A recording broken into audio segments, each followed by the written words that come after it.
like that. Let's talk about for a second. 2020 churches all over the country were shut down. Some still are, some completely. How has that affected churches as a whole, and specifically, did it affect Hope as far as like membership, outreach, income, even? Well, let's start with the income thing. We'll talk about that real quick. It did not affect us negatively in that regard, and actually, I've heard this from a lot of different churches. Their giving almost went up in a lot of cases when churches were shut down and they weren't able to meet. I would say that's God's provision. Our weekly and monthly income was far above when we were all home in lockdown, and it actually went back down as people started coming back into the building.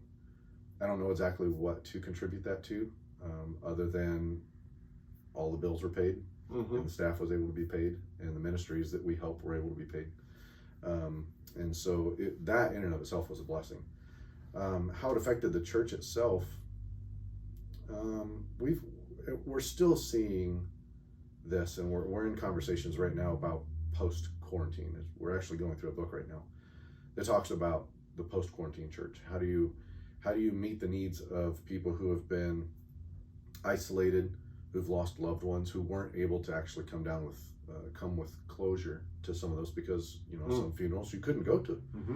How do we help people whose marriages have been affected because of quarantine? We've seen a lot. Addiction has gone up, drug use has gone up, divorce rates have gone up, depression has gone up.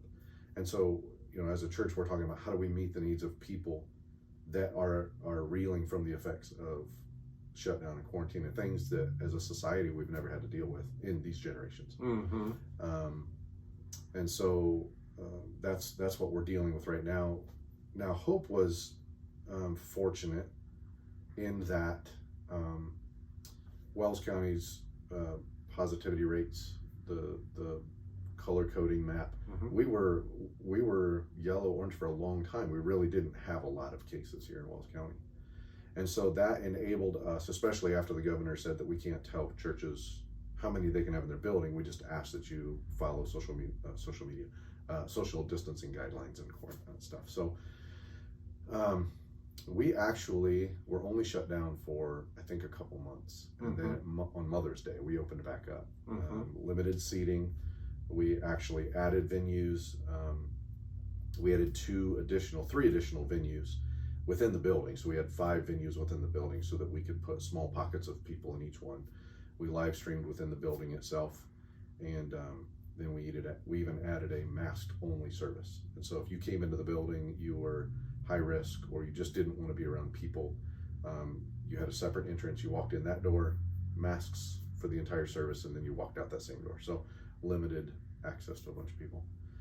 In terms of membership, we're still seeing that we're probably still only running about 70 to 75% people that are actually showing up on Sunday.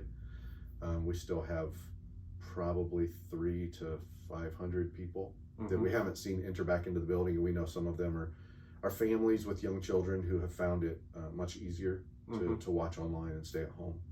Some of those are people who decided that would be a good time to move on to a different church, which is fine. And then the last group of people would be still the high-risk people who just aren't ready to come back yet.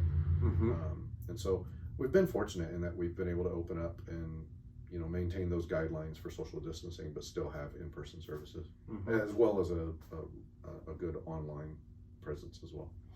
Yeah, so online has really, in my opinion, saved that scenario of church and involvement in church over that time. So it sounds like you guys really had that well thought out to do what you can do. But I did, it was a concern of myself and other people that membership would drop during that time, because just like you said, when you were younger, you went away from the church, and it just becomes a habit. You weren't going, therefore it grows and grows and grows, and that's what can happen when all of a sudden you can't go, and you just get used to not going, and